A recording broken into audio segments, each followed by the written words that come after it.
നിറയ്ക്കുമേ. ഈ മഹാവ്യാധിയും നീങ്ങി പോകുമേ. ഈ മഹാവ്യാധിയും നീങ്ങി പോകുമേ. ഭൂമി മുഴുവൻ തേജസ്സാൽ നിറയുമേ. ഭൂമി മുഴുവൻ തേജസ്സാൽ നിറയുമേ.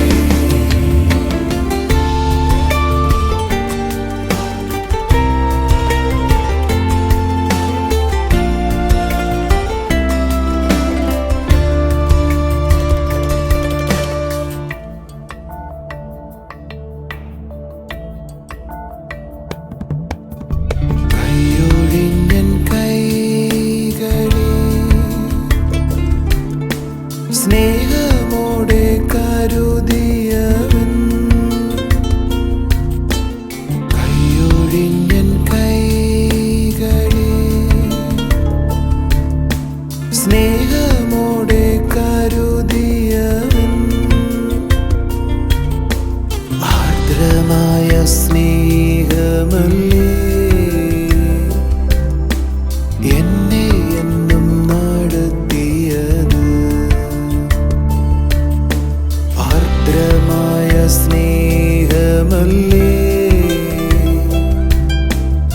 എന്നെ എന്നും നടത്തിയത്.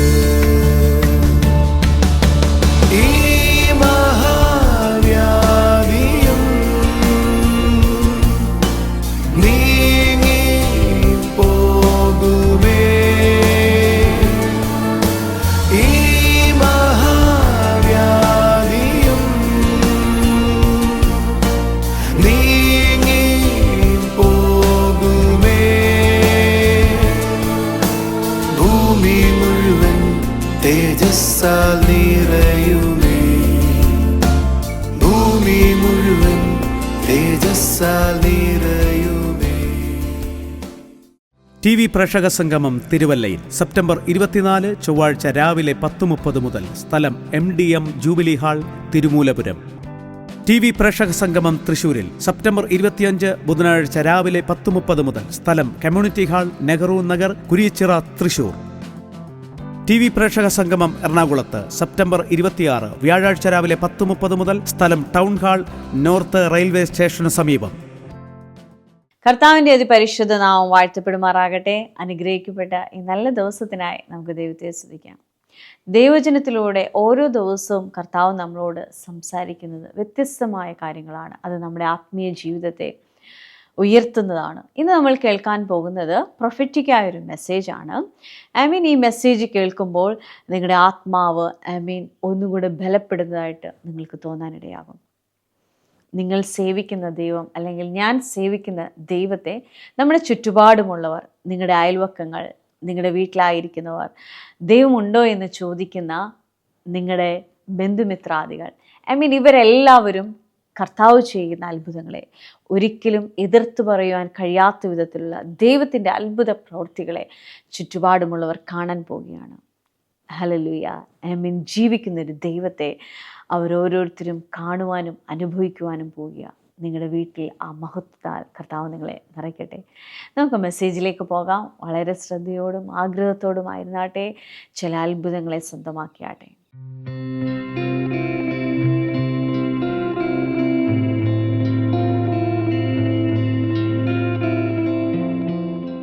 നമുക്കൊരു വാക്യത്തിലേക്ക് വരാം. അപ്പോസ്തല പ്രവൃത്തികളിലേക്ക് വരാം. 1-ാം അധ്യായം എടുക്കാം. അതിൻ്റെ 2-ാമത്തെ വാക്യം വായിക്കാം. അതിൻ്റെ 2-ാം വാക്യം വായിക്കാം. 3-ാം വാക്യം വായിക്കാം. അവൻ കഷ്ടം അനുഭവിച്ചതിന് ശേഷം 40 നാളോളം അവർക്ക് പ്രത്യക്ഷനായി ദൈവരാജ്യം സംബന്ധിച്ച കാര്യങ്ങൾ പറഞ്ഞുകൊണ്ട് താൻ ജീവിച്ചിരിക്കുന്നു എന്ന് അനേകം ദൃഷ്ടാന്തങ്ങളാൽ അവർക്ക് കാണിച്ചു കൊടുത്തു. ഞാൻ പലപ്പോഴും ഈ അപ്പോസ്തല പ്രവൃത്തിയിൽ ഡോക്ടർ ലൂക്കോസ് ഇത് എഴുതിയത് എന്നെ ആശ്ചര്യപ്പെടുത്തിയിട്ടുണ്ട്. കാരണം ലൂക്കോസ് പറഞ്ഞു തുടങ്ങുന്നത്, നേരത്തെ ഒരു ലേഖനം എഴുതിയിട്ടുണ്ട്, പക്ഷെ ഞാൻ ഇത് എഴുതുന്നത് ഒരു പ്രത്യേക ഉദ്ദേശത്തോടു കൂടിയാണ്. ലൂക്കോസ് പറയുന്ന ആദ്യത്തെ വാചകം നിങ്ങൾ ശ്രദ്ധിച്ചേ. യേശു കർത്താവ് മരിച്ചിട്ട് ഉയർത്തെഴുത്തിയതിനു ശേഷം, അല്ലെങ്കിൽ മരിച്ചുയർത്തെഴുതിനു ശേഷം 40 ദിവസത്തോളം ശിഷ്യന്മാർക്ക് പ്രത്യക്ഷനായി. നമ്മൾ വിചാരിക്കരുത്, ഞാൻ പലപ്പോഴും ആദ്യമൊക്കെ ചിന്തിച്ചിരുന്നത് 40 ദിവസം യേശു ശിഷ്യന്മാരോട് കൂടെ താമസിച്ചു എന്നാണ് ഞാൻ വിചാരിച്ചിരുന്നത്. ഒന്നുകൂടെ ഞാൻ പറയാം. മരിച്ചിട്ട് പോയതിന് ശേഷം യേശു കർത്താവ് 40 ദിവസത്തോളം ശിഷ്യന്മാരോട് കൂടെ താമസിച്ചു എന്നാണ് ഞാൻ വിചാരിച്ചിരുന്നത്. പക്ഷെ പിന്നീട് എനിക്ക് വായിക്കുമ്പോൾ എനിക്ക് മനസ്സിലായി, യേശു അവരോട് കൂടെ താമസിച്ചതായിട്ട് നമുക്ക് റെക്കോർഡ്സിൽ കാണാനില്ല. പക്ഷേ എല്ലാ ദിവസവും അവരെ സന്ദർശിച്ചതായി നമുക്ക് കാണാനായി കഴിയും. നിങ്ങൾ എൻ്റെ ഒപ്പം എത്തിയോ? യേശുവിനോട് നമുക്ക് ചോദിക്കാം, എന്താ കർത്താവേ ഉയർത്തെഴുന്നേറ്റിന് ശേഷം 40 ദിവസം നീ ശിഷ്യന്മാരെ സന്ദർശിച്ചത്? എന്താണ് 40 ദിവസം അവരെ പഠിപ്പിച്ചത്? അത് അടുത്ത ആഴ്ചകളിൽ ഞാൻ തുടരും. ഇന്ന് ഞാൻ പ്രൊഫറ്റിക്കായ വേർഡാണ് പറയുന്നത്. എൻ്റെ കൂടെ ഉണ്ടെങ്കിൽ ആമീൻ പറഞ്ഞേ. ഇന്ന് യേശു കർത്താവ് മരിച്ചു ഉയർത്തെഴുന്നതിന് ശേഷം യേശു ശിഷ്യന്മാർക്ക് പ്രത്യക്ഷനായെന്ന് പറയുമ്പോൾ നമുക്ക് അതിശയോക്തി ഒന്നുമില്ല. നമ്മൾ കേട്ട് ശീലിച്ചിട്ടുള്ളൊരു കാര്യമാണ്. പക്ഷേ നിങ്ങൾ അറിയേണ്ടത്, അതുവരെ അങ്ങനൊരു കാര്യം ആർക്കും അറിയത്തില്ല. അതുവരെ മരിച്ചൊരാൾ തിരിച്ചു വന്നതായി അവർക്കൊരാൾക്കും റെക്കോർഡിക്കലില്ല. യേശു മരിച്ചു ഉയർത്തെഴുന്നേൽക്കുന്നതിനൊക്കെ മുമ്പ് ആരും എന്ത് ചെയ്തിട്ടില്ല? ഉയർത്തെഴുന്നേറ്റിട്ട് വീണ്ടും സാധാരണ ആളുകളെ പോലെ ആരുടെ അടുക്കലേക്കും ചെന്നിട്ടില്ല. നിങ്ങൾക്ക് മനസ്സിലായോ? ഒരു ഹല്ലേലൂയ പറയാവോ? കുറച്ചും കൂടെ നന്നായി പറഞ്ഞാൽ, മരിച്ചിട്ട് ഒരാൾ എഴുന്നേറ്റ കണ്ട ശിഷ്യന്മാരെയും യേശു കർത്താവ് വെള്ളത്തിൽ നടന്നു വന്നപ്പോൾ ശിഷ്യന്മാർ ധരിച്ചത് ഭൂതമാണ് എന്ന് പറഞ്ഞ പിശാചിന് എന്തൊക്കെയോ ചെയ്യാൻ കഴിയുമെന്നും അവർക്ക് ഇതുപോലെ പ്രത്യക്ഷമാകാൻ പറ്റുമെന്നും എവിടെയോ ആളുകളുടെ ഉള്ളിൽ അറിയാം. പക്ഷെ ദൈവം ഇങ്ങനെ ഇറങ്ങി വരികയോ ദൈവത്തിന് ഇങ്ങനെ നിങ്ങളോട് വന്ന് സംസാരിക്കാൻ അങ്ങനൊരു ചിത്രം അവരുടെ അകത്തില്ല. ദൈവം പ്രത്യക്ഷനാകില്ല എന്നല്ല ഞാൻ പറഞ്ഞത്. ദൈവം പ്രത്യക്ഷനായതാണ് ഉൽപ്പത്തി മുതൽ നമുക്ക് കാണാൻ കഴിയുന്നത്. പക്ഷേ ഇത് അതിൽ നിന്ന് വ്യത്യസ്തമായൊരു സ്റ്റോറിയാ.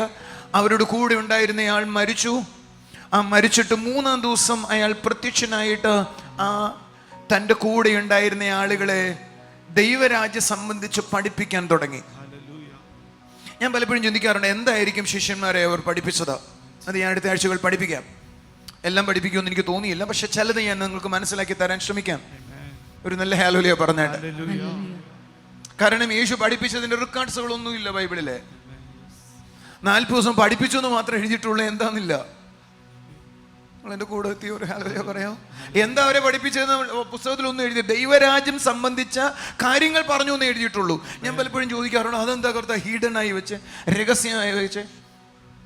ബൈബിളിലെ ചില കാര്യങ്ങൾ മിസ്റ്ററി ആയിട്ട് നമുക്ക് തോന്നാം. പക്ഷെ ആ മിസ്റ്ററി ആയി തോന്നുന്ന ആളുകളോട് എനിക്ക് പറയാനുള്ളത്, അവർക്കത് വെളിപ്പെട്ട് വരാനായി പോകുന്നു.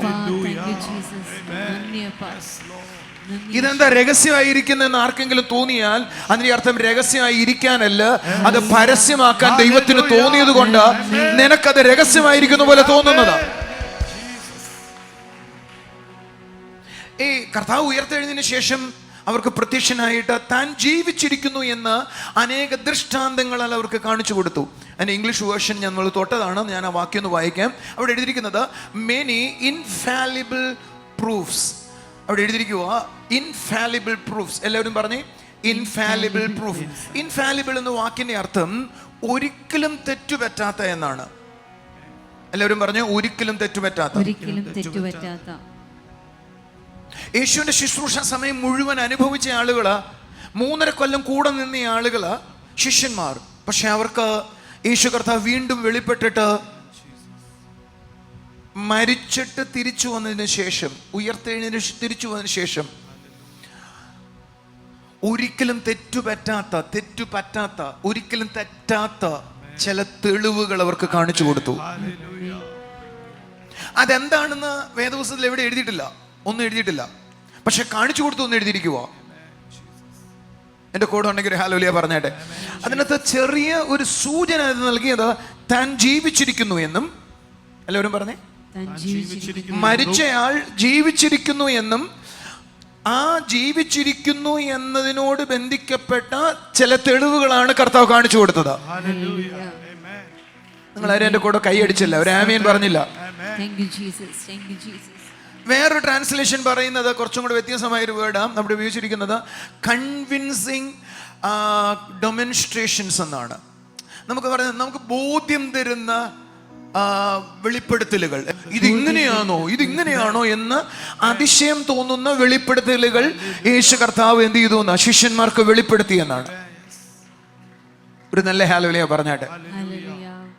ഞാൻ പലപ്പോഴും ചിന്തിക്കാറുണ്ട് ശിഷ്യന്മാരുടെ ബോൾഡ്നെസ്. ഇത് ഞാൻ ലാസ്റ്റ് അവസാനിപ്പിച്ച് പറഞ്ഞതാ. ശിഷ്യന്മാരുടെ ബോൾഡ്നെസ്, അവർക്ക് അസാധാരണ ധൈര്യമായിരുന്നു, അസാധാരണ ഉറപ്പായിരുന്നു. നമുക്ക് പലപ്പോഴും അങ്ങനെ ഒരു അസാധാരണ ഉറപ്പോ ധൈര്യമൊന്നും ഇല്ല. പക്ഷേ ശിഷ്യന്മാർക്ക് അസാധാരണ ഉറപ്പായിരുന്നു, ധൈര്യമായിരുന്നു. അതിന്റെ കാരണം എന്തായിരുന്നു എന്ന് ഞാൻ പലപ്പോഴും ചിന്തിക്കാറുണ്ടായിരുന്നു. പക്ഷെ ഇന്ന് എനിക്ക് ആ കാരണം അറിയാം. അതിന്റെ കാരണം മറ്റൊന്നുമല്ല, യേശു കർത്താവ് മരിച്ചിട്ട് ഉയർത്തെഴുന്നതിന് ശേഷം അവർക്ക് പ്രത്യക്ഷമായിട്ട് കൺവിൻസിങ് ആയ, ഒരിക്കലും തെറ്റുപറ്റാത്ത പ്രൂഫുകൾ അവർക്ക് കാണിച്ചു കൊടുത്തു. ഞാൻ ചിലപ്പോൾ കർത്താവിനോട് ചോദിച്ചിട്ടുണ്ട്, എന്തായിരിക്കും കൺവിൻസിങ് ആയ, ഒരിക്കലും തെറ്റുപറ്റാത്ത പ്രൂഫുകൾ? യേശുവിൻ്റെ ശുശ്രൂഷ സമയത്ത് യേശു ചെയ്ത പല കാര്യങ്ങളെക്കുറിച്ചും ശിഷ്യന്മാർക്ക് സംശയം ഉണ്ടായിരുന്നു. ഒരു നല്ല ആമേൻ പറഞ്ഞേ. അതെന്താ അങ്ങനെ നടക്കുന്നത്? അതെന്തുകൊണ്ടാണ് യേശു പറഞ്ഞേ? വേദപുസ്തകത്തിന്റെ ഭാഷയിൽ, അതും അടുത്ത ആഴ്ച ഞാൻ തൊടാം കുറച്ചും കൂടെ ഡീപ്പായിട്ട്. വേദപുസ്തകത്തിന്റെ ഭാഷയിൽ യേശു കർത്താവ് എല്ലാം അവർക്ക് പറഞ്ഞു കൊടുത്തില്ല.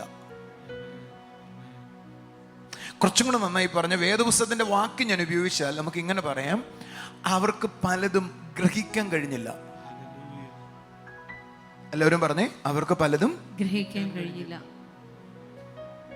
എന്നാൽ ഉയർത്തെഴുന്നതിന് ശേഷം യേശു കർത്താവ് അവർക്ക് എന്താണോ ഗ്രഹിക്കാൻ പറ്റാതെ പോയെ ആ കാര്യങ്ങളെ ദൈവം വെളിപ്പെടുത്തി കൊടുക്കാനായി തുടങ്ങി. എൻ്റെ ഒപ്പം എത്തിയോ? ഒരു നല്ല ആമേൻ പറയാമോ? ഒന്ന് കൈയടിച്ചേ, കർത്താവിനെ സ്തുതിച്ചേ. ഓ ലവ് യു ജീസസ്. എൻ്റെ വിശ്വാസം ഞാൻ പറയാം, എൻ്റെ വിശ്വാസമല്ല, എൻ്റെ ഉറപ്പാണ് ഞാൻ പറയുന്നത്, യേശുവിൻ്റെ ശുശ്രൂഷയുടെ രഹസ്യങ്ങളായിരുന്നു യേശുവിൻ്റെ ശിഷ്യന്മാർക്ക് യേശു ഉയർത്തെഴുന്നേറ്റതിന് ശേഷം പറഞ്ഞു കൊടുത്തത് എന്നാണ് ഞാൻ ഇന്ന് വിശ്വസിക്കുന്നത്. ആമേൻ. കൂടെ ഉണ്ടെങ്കിൽ കൈ അടിച്ചൊരു ആമേൻ പറഞ്ഞാട്ടെ. ശബ്ദമേർന്നൊരു ഹല്ലേലൂയ പറഞ്ഞാട്ടെ. ഹല്ലേലൂയ. ആ ശുശ്രൂഷ രഹസ്യങ്ങൾ പങ്കുവെക്കപ്പെട്ടതാണ് അവരുടെ അകത്തെ ധൈര്യത്തിന്റെ കാരണം. നിങ്ങളൊരു നിമിഷം എഴുന്നേറ്റ് നിൽക്കാവോ? എന്നോടൊപ്പം ഒന്ന് പറയാവോ? യേശു കർത്താവേ, ശിഷ്യന്മാർക്ക് മനസ്സിലാക്കി കൊടുത്ത ശുശ്രൂഷ രഹസ്യങ്ങൾ ഞങ്ങളോട് നീ സംസാരിക്കണമേ. നമ്മുടെ പറ, യേശു കർത്താവേ, ഈ ശിഷ്യന്മാർക്ക് വെളിപ്പെടുത്തി കൊടുത്ത ദൈവരാജ്യ രഹസ്യങ്ങൾ നീ ഞങ്ങളോട് വ്യക്തിപരമായി സംസാരിക്കണമേ. ശുശ്രൂഷ രഹസ്യങ്ങൾ വെളിപ്പെടട്ടെ.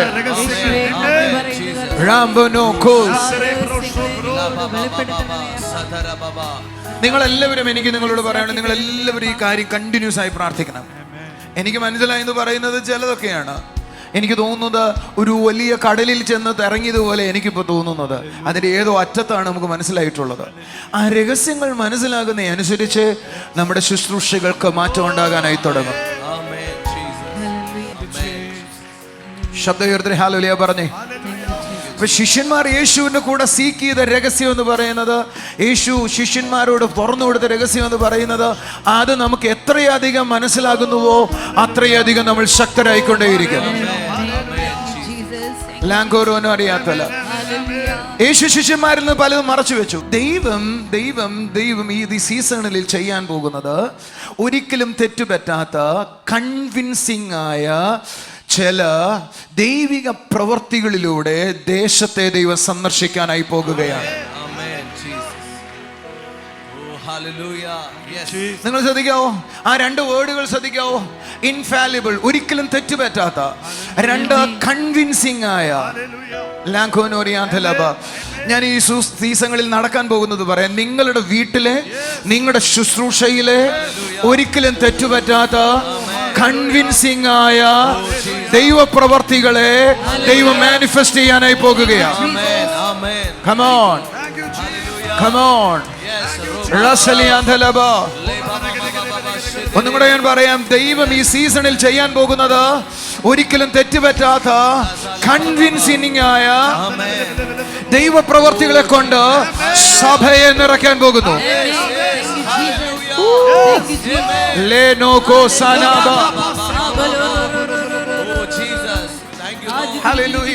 നിങ്ങൾ നോക്കിക്കേ, വേദപുസ്തകത്തിൽ മൂടനീളം വായിച്ചാൽ നമുക്കൊരു കാര്യം മനസ്സിലാകും. ദൈവം തന്റെ പ്രവർത്തികളെ ആരംഭിക്കുന്നത് ഊഹാപോഹത്തിലൂടെയല്ല, ആളുകൾക്ക് കൺവിൻസ് ചെയ്യാവുന്ന വിധത്തിലാണ്. ഒന്നും കൂടെ പറയാം, ദൈവം എന്റെ പ്രവർത്തികൾ ആരംഭിക്കുന്നത് അല്പം പോലും തെറ്റുപറ്റുമെന്ന് ചിന്തിച്ചല്ല, തെറ്റുപറ്റാത്ത വിധത്തിലാണ് ദൈവം ചിലത് കൺവിൻസ് ചെയ്യുന്നത്.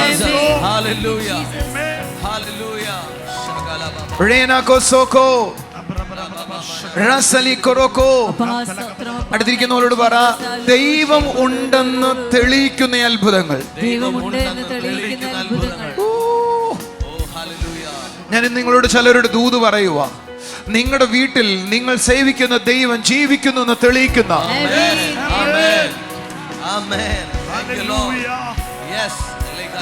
ജൂൺ ജൂലൈ നിങ്ങൾ ഇതിനെ പിടിച്ചോണം. നിങ്ങളുടെ വീട്ടിൽ ദൈവം ഉണ്ടെന്ന് തെളിയിക്കുന്ന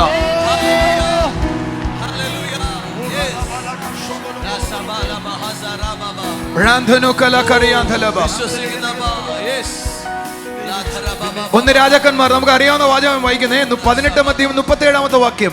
യഹോവേ എനിക്ക് ഉത്തരമരുളണമേ, നീ തന്നെ യഹോവ, നീ ഞങ്ങളുടെ ഹൃദയം വീണ്ടും തിരിച്ചു ജനം അറിയേണ്ടതിന് എനിക്ക് ഉത്തരമരുളണമേ എന്ന് പറഞ്ഞു. അടുത്ത വാക്ക്, ഉടനെ യഹോവയുടെ തീ ഇറങ്ങി ഹോമയാഗവും വിറകും മണ്ണും ദഹിപ്പിച്ചു. ആമേൻ. അടുത്ത വാക്ക്, തോട്ടിലെ വെള്ളവും വറ്റിപ്പോയി. അടുത്ത വാക്ക്, ജനമെല്ലാം അത് കണ്ട് കവിണ്ണു വീണു. യഹോവ തന്നെ ദൈവം എന്ന് പറഞ്ഞു. ഞാൻ നിങ്ങളോട് പറയുന്ന ആദ്യത്തെ ദൂത് ശ്രദ്ധിക്കേ, ഈ 2 മാസങ്ങളിൽ നടക്കാൻ പോകുന്നത് യേശു ദൈവം എന്ന് മാനിഫെസ്റ്റഡ് ആകുന്ന വിധത്തിൽ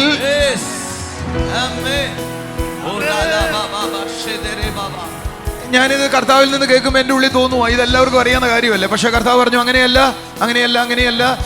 ഈ 2 മാസം സൂപ്പർ നാച്ചുറലായി നടക്കാൻ പോകുന്നത് നീ സേവിക്കുന്ന ദൈവമാണ്. നീ യാഥാർത്ഥ്യമായും സത്യദൈവത്തെ സേവിക്കുന്നുവെന്ന്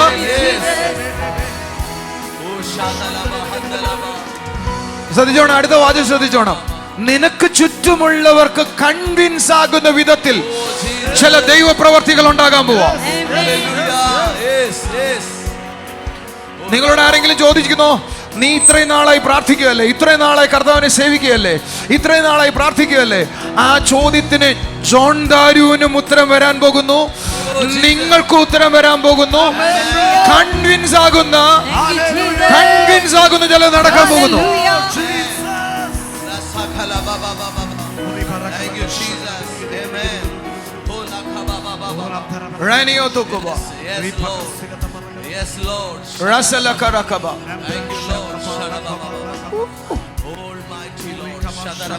അടുത്തിരിക്കുന്ന ആളെ കൈ പിടിച്ചിട്ട് പറ, നിനക്ക് ചുറ്റുമുള്ളവർ നീ സേവിക്കുന്ന ദൈവത്തെ ഭയപ്പെടുന്ന വിധത്തിൽ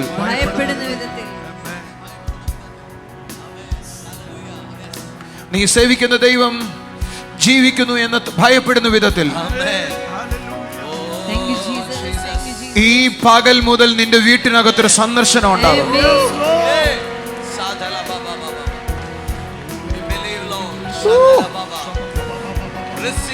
കൺവിൻസിംഗ് ഡെമോൺസ്ട്രേഷൻസ് ഉണ്ടാകുന്നു. ഒരിക്കലും തെറ്റുപറ്റാത്ത തെളിവുകൾ വെളിപ്പെടാൻ പോകുന്നു.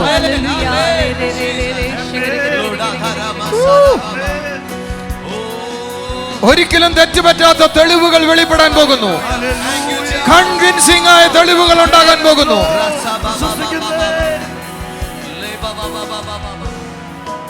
ഞാൻ പറയാം, ഒന്നും കൂടെ വാചകം ഉപയോഗിക്കാം. കൺവിൻസിംഗ് ആകുന്ന ഡെമോൺസ്ട്രേഷൻ ഉണ്ടാകും, വെളിപ്പെടുത്തലുകൾ ഉണ്ടാകും, മാനിഫെസ്റ്റേഷൻസ് ഉണ്ടാകും.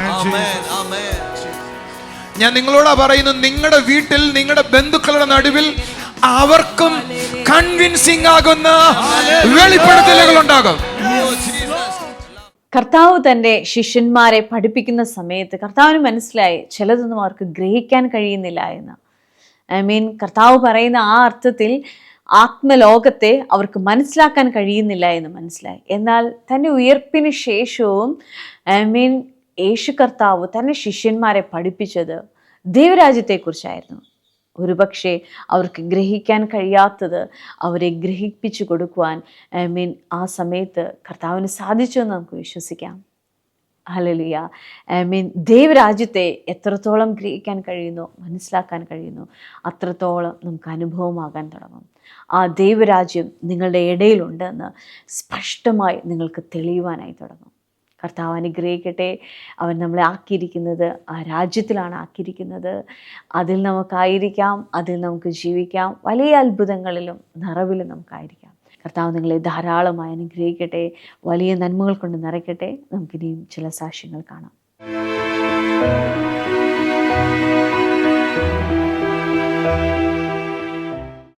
ഈ ബ്രദറിന്റെ പേര് വാസു എന്നാണ്. ബ്രദർ തൃശ്ശൂർ കണ്ണാറ എന്ന് പറഞ്ഞ സ്ഥലത്തു നിന്നാണ് വരുന്നത്. ബ്രദറിന് പറയാനുള്ള 2 സാക്ഷ്യങ്ങളാണ്. അതിലൊന്ന്, ബ്രദറിന് വാൽവിന്റെ പ്രശ്നം ഉണ്ടായിരുന്നു. ഹാർട്ടിന്റെ വാൽവിന് പ്രശ്നമുണ്ടായിരുന്നു. ഓക്കെ. ബ്രദറിന് 2 മാസമായിട്ട് ശ്വാസമുട്ടലുണ്ടായിരുന്നു. ഓക്കെ. അതിനെ തുടർന്ന് ബ്രദറിന് ജോലി ചെയ്യുവാനോ ഒന്നും കഴിഞ്ഞിരുന്നില്ല. ഡോക്ടറെ കാണിച്ചപ്പോൾ ഡോക്ടർ എക്സ്റേ എടുക്കാൻ പറഞ്ഞു. എക്സ്റേ എടുത്തപ്പോഴാണ് വാൽവിന് പ്രശ്നമുണ്ടെന്ന് മനസ്സിലായത്. അപ്പോൾ നമ്മുടെ ഏപ്രിൽ മാസത്തെ പബ്ലിക് മീറ്റിംഗിൽ ബ്രദർ വന്നു. പബ്ലിക് മീറ്റിംഗിൽ വന്നു. ഓക്കെ. ബ്രദറിനോട് പറഞ്ഞു, അതിനുവേണ്ടി പ്രാർത്ഥിച്ചു. ഓക്കെ. അതിന്റെ ശേഷം ബ്രദർ മരുന്ന് കഴിക്കൽ നിർത്തി. ഓക്കെ. ഇപ്പൊ 2 മാസമായിട്ട് പൂർണ്ണ സൗഖ്യത്തോടാണ് ബ്രദർ ഇരിക്കുന്നത്. കൈയടിച്ച് കർത്താവിനെ സ്തുതിച്ച്. അപ്പച്ചൻ സൗഖ്യമായിട്ടുണ്ട്. അപ്പച്ചനെ സൗഖ്യമായതിന്റെ അടയാളമോ ശ്വാസം മുട്ടിലില്ല. ഇപ്പോൾ എല്ലാ ജോലിയും ചെയ്യാം, ഒരു പ്രയാസമില്ല. കൈകളടിച്ച് കർത്താവിനെ സ്തുതിച്ച്. ആമേൻ. കർത്താവേ, ബ്രദറിന് കൊടുത്ത അത്ഭുത സൗഖ്യത്തിന് നന്ദിയപ്പോൾ, അങ്ങയുടെ കൃപയ്ക്കായി നന്ദിയപ്പോൾ. ഞാൻ ഇദ്ദേഹത്തെ തൊടുമ്പോൾ കർത്താവിനോട് പറയുന്നത്, ഇദ്ദേഹത്തിൻ്റെ തോളും പുറത്തും ഒരു കഴപ്പുണ്ട്. അത് ഇന്ന് പകൽ കർത്താവ് സൗഖ്യമാക്കുവേ. രണ്ടാമത് എന്നെ ഈ അപ്പച്ചന് ഒരു പ്രശ്നം കൂടെ എന്നെ കർത്താവ് കാണിക്കുക. വയറിൻ്റെ അടിവശത്ത് ഒരു സൈഡിലായിട്ട് ഇടയ്ക്കിടയ്ക്ക് ശക്തമായൊരു പെയിൻ വരും. യേശുവിൻ്റെ നാമത്തിൽ ഇന്ന് പകൽ അത് സൗഖ്യമാവുന്നെന്ന് വിശ്വസിക്കുന്ന എത്ര പേരുണ്ട്? നമ്മുടെ കൈയടിച്ച് കർത്താവിനെ സ്തുതിച്ചേ. യേശുപ്പച്ച, അങ്ങയുടെ അത്ഭുത കരങ്ങളെ അപ്പച്ചനെ തൊട്ടാട്ടെ. അപ്പം ഞാൻ തൊടുമ്പോൾ എന്നെ കാണിക്കുന്നൊരു വെളിപ്പാടും കൂടെ പറയുകയാണേ. ഈ അപ്പച്ചൻ്റെ വയറിൻ്റെ ഒരു സൈഡിൽ നിന്ന് ഒരു തടിപ്പും കൂടെ മാറിപ്പോകുന്നുണ്ട്. ഒന്ന് കൈയടിച്ച് കർത്താവിനെ സ്തുതിച്ചേ. എനിക്ക് ഒരു വലിയ കഴലയും കാണാം, വലിയൊരു തടുപ്പും കാണാം, ഒരു കുഞ്ഞു തടുപ്പും കാണാം. കുറച്ച് വലുതായിരിക്കുന്നത് കാണാം, ഒന്ന് ചെറുതായിരിക്കുന്നത് കാണാം. അപ്പച്ചന് ഏതെങ്കിലും ഭാഗത്ത് തടിപ്പുണ്ട്? അപ്പച്ച തടിപ്പുണ്ടോ? ഏത് ഭാഗത്താ ഉള്ള അപ്പച്ച? ഓക്കെ. അത് തൊട്ടാൽ അറിയാവോ അപ്പച്ചനെ? ശരി. ഇനി അടുത്ത മാസം അത് പരിശോധിച്ചിട്ട് വന്ന് സാക്ഷ്യം പറഞ്ഞായിട്ട് അന്ന് കൈയടിച്ച് കർത്താവിനെ സ്തുതിച്ച് സന്തോഷം എടുപ്പോ. ഒരു സാക്ഷ്യം കൂടെ പറയാനുണ്ട്. ഓക്കെ, പറ. ബ്രദറിന് ഒരു പഴയ വീടായിരുന്നു ഉണ്ടായിരുന്നത്. പുതിയ സൗകര്യങ്ങളൊന്നും ഇല്ലാത്തൊരു വീടായിരുന്നു. ബ്രദർ അതിനു വേണ്ടി നമ്മുടെ ചർച്ചിൽ വന്ന് പ്രാർത്ഥിച്ചു. ബ്രദറിന് ഇപ്പൊ നല്ല പുതിയ സൗകര്യം, എല്ലാ സൗകര്യം കൂടി കൂടിയിട്ട് കൈയടിച്ച് കർത്താവിനെ സ്തുതിച്ച്. മനോഹരമായ ഒരു വീട് കൊടുത്തു കേൾക്കുന്നത് സന്തോഷമുള്ള കാര്യമാ. ഒരിക്കൽ കൂടെ കൈയടിച്ച് കർത്താവിനെ സ്തുതിച്ച്. Thank you. സന്തോഷമായിട്ട് പോയാട്ടെ. മിറക്കിൾ സൺഡേ കൊല്ലത്ത് സെപ്റ്റംബർ 22 രാവിലെ 8 മണി മുതൽ. സ്ഥലം Sopanam auditorium. Miracle Sunday അഞ്ചലിലും പാറശാലയിലും September 29 രാവിലെ 8:30 മുതൽ Jesus world global worship centre Anchal. വൈകുന്നേരം 4:30 മുതൽ ഷീല കല്യാണ മണ്ഡപം പാറശാല. ഒരു നിമിഷം നമുക്ക് പ്രാർത്ഥിക്കാം. വിശ്വാസത്തോടെ ആയിരുന്നാട്ടെ. നിങ്ങളുടെ ലൈഫിൽ നിങ്ങൾ ഫേസ് ചെയ്യുന്ന ഏത് പ്രശ്നമാണെങ്കിലും അത് നിങ്ങൾ ദൈവരാജ്യത്തിലാണ് എന്ന ബോധ്യത്തിൽ നിന്നുകൊണ്ട് അതിനെ ഫേസ് ചെയ്താട്ടെ. വലിയ അത്ഭുതങ്ങളെ നിങ്ങൾക്ക് കാണാനായി കഴിയും. ഒരു നിമിഷം പ്രാർത്ഥിക്കാം. അപ്പോൾ ഞങ്ങളെ കാണുന്ന ഓരോ കുടുംബങ്ങളെയും അവിടുത്തെ കരങ്ങളിൽ ഏൽപ്പിക്കുന്നു കർത്താവേ. വലിയ അത്ഭുതങ്ങൾ കൊണ്ട്, വലിയ നന്മകൾ കൊണ്ട് ഇവരുടെ ലൈഫ് നിറയട്ടെ അപ്പാ, യേശുവിൻ്റെ നാമത്തിൽ. എനിക്കൊരു കുടുംബത്തെ കാണാം, ഒത്തിരി അപമാനിക്കപ്പെട്ട്, ഒത്തിരി വേദനിക്കപ്പെട്ട്, അപമാനം കൊണ്ട് നിറഞ്ഞിരിക്കുന്ന ഒരു മനസ്സുകൊണ്ട് ഒത്തിരി തളർന്നു പോയി. എന്നാൽ ക്രിസ്തുവിനെ പ്രതി ഉണ്ടായിരിക്കുന്ന എല്ലാ വേദനകളിൽ നിന്നും ആമേൻ സന്തോഷത്തോടുകൂടെ എവിടെയാണോ അപമാനിക്കപ്പെട്ടത് അവിടെ കർത്താവിൻ്റെ മഹത്വത്തെ വർണ്ണിക്കുവാൻ തക്കവണ്ണം കർത്താവിൻ്റെ കൃപ ചലിക്കുന്നോർത്ത് നന്ദി പറയുന്നു. ആ കുടുംബത്തിന്മേൽ ദൈവമേ അവിടുന്ന് പകർന്നിരിക്കുന്ന ആ ശ്രേഷ്ഠമായ ദൈവിക പദ്ധതിക്കായി നന്ദി പറയുന്നു കർത്താവേ. അപ്പോൾ അങ്ങേ സ്തുതിക്കുന്നു കർത്താവേ. ആ കുടുംബം ബലപ്പെടട്ടെ, ക്രിസ്തുവിൽ ബലപ്പെടട്ടെ അപ്പാ. ആമീൻ. എവിടെ അപമാനിക്കപ്പെട്ടോ അവിടെ ഏറ്റവും ഉയർന്നു വരുവാൻ തക്കവണ്ണം ദൈവത്തിൻ്റെ കൃപ ചലിച്ചിരിക്കാൻ നന്ദി അപ്പാ. Thank you Jesus, thank you Jesus. ആമീൻ. ആമീൻ. എന്നാൽ അതോടൊപ്പം തന്നെ ഒരു വ്യക്തി എനിക്ക് കാണാം, പുതിയൊരു വീട് പണിതു. പക്ഷെ ആ വീട് പണിതത് ശരിയായ വിധത്തിലല്ല. അതിൽ പണിത് താമസം തുടങ്ങിയതിന് ശേഷം ഒത്തിരി പോരായ്മകൾ അതിൽ കാണുക, ചെയ്ത പണിയിലെല്ലാം കള്ളത്തരങ്ങൾ കാണുക, ഒത്തിരി വേദനയോടെയാണ് ആയിരിക്കുന്നത്. ഇനിയും എങ്ങനെയാണ് ഇത് ശരിയാക്കേണ്ടത്, ഇനി എന്ത് ചെയ്താൽ തൻ്റെ കയ്യിലായിരിക്കുന്ന എല്ലാ സാമ്പത്തിക കാര്യങ്ങളും ഇതിനു വേണ്ടി ഉപയോഗിച്ചു, ഇതെന്ത് ചെയ്താൽ ഈ കാര്യങ്ങൾ ശരിയാക്കും, നഷ്ടമായി പോയല്ലോ എന്ന് വേദനയോടെ ആയിരിക്കുന്ന ഒരു കുടുംബത്തെ കർത്താവ് കാണിക്കുകയാണ്. ആമീൻ, ആമീൻ. കർത്താവിൻ്റെ കരങ്ങളിൽ അത് ഏൽപ്പിച്ചാട്ടെ. ദൈവത്തിൻ്റെ കൃപ അപ്പാ ആ വ്യക്തിയുടെ മേൽ ചലിക്കണം അപ്പാ. ദൈവത്തിൻ്റെ പ്രവൃത്തി ആ വീടിന്മേൽ ചലിക്കണം അപ്പാ. പ്രാർത്ഥനയ്ക്ക് ചിലതിനെ കൊണ്ടുവരുവാനായി കഴിയും, പ്രാർത്ഥനയ്ക്ക് ചിലത് സാധ്യമാകാൻ അപ്പാ. ഈ വീട്ടിൽ ദൈവത്തിൻ്റെ പ്രവൃത്തി ഉണ്ടാകണം അപ്പാ. ഈ വീട്ടിൽ ദൈവത്തിൻ്റെ കൃപ ചലിക്കണം അപ്പാ. ആ വ്യക്തിയെ പണിതാട്ടെ അപ്പാ. യേശുവിൻ്റെ നാമത്തിൽ പ്രാർത്ഥിക്കുന്ന പിതാവേ, എന്നെ കാണുന്ന ഓരോ കുടുംബങ്ങളെയും അനുഗ്രഹിക്കുന്നു. ഇവരായിരിക്കുന്ന സകല മേഖലയിലും, പ്രത്യേകിച്ച് ഫാൻസി സ്റ്റോർ നടത്തുന്ന ഒരു കുടുംബത്തെ കർത്താവ് തൊടുകയാണ്. സകല മേഖലയിലും കർത്താവിൻ്റെ കൃപ ചലിക്കട്ടെ അപ്പാ. ദൈവത്തിൻ്റെ സൗഖ്യം വ്യാപരിക്കട്ടെ അപ്പാ. സ്വർഗീയ പിതാവേ, അവിടെ ഞങ്ങളുടെ പ്രാർത്ഥന കേട്ടതിനായി സ്തോത്രം. യേശുവിൻ്റെ നാമത്തിൽ തന്നെ ആമീൻ. കർത്താവിൻ്റെ സ്നേഹത്തിലും നിറവിലുമായിരിക്കാം. വിശ്വാസത്തെ മുറുകെ പിടിച്ചാട്ടെ. ജീവിക്കുന്ന ഒരു കർത്താവിൻ്റെ മുമ്പിലാണ് നമ്മളായിരിക്കുന്നത്. God bless you.